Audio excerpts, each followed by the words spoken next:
Hey Dennis, what's up? This is your SmileTrend weekly tip. This is something that I think a lot of dentists and assistants who are doing it for the dentist will struggle with until they figure out the technique. So there's a very specific technique for not getting bubbles on your incisal edges of your temporaries when you're doing that. So let me share with you what we do so we don't get bubbles on the incisal edges, because that's the hardest part to have to rebuild up, right? Like nobody wants bubbles down there. Let me show you how to do it. Come over here close.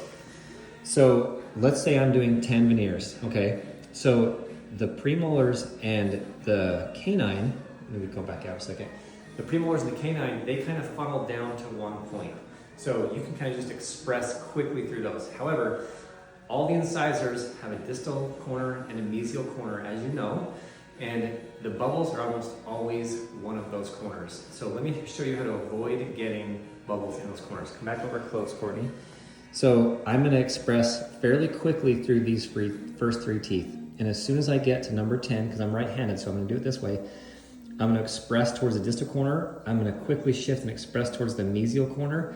And then I'm going to go back to the distal of number 9, okay? And I'm going to just make sure I point it towards the mesial and distal corner on all 4 of those teeth. And then I go quickly across the premolars.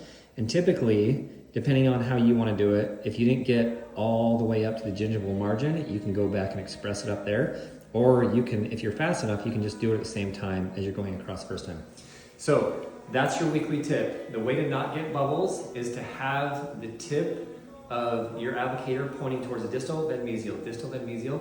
You got to move kind of quickly because you don't want this to set up before you get it in, but that's the trick. Start using that technique and you guys will see your bubbles disappear.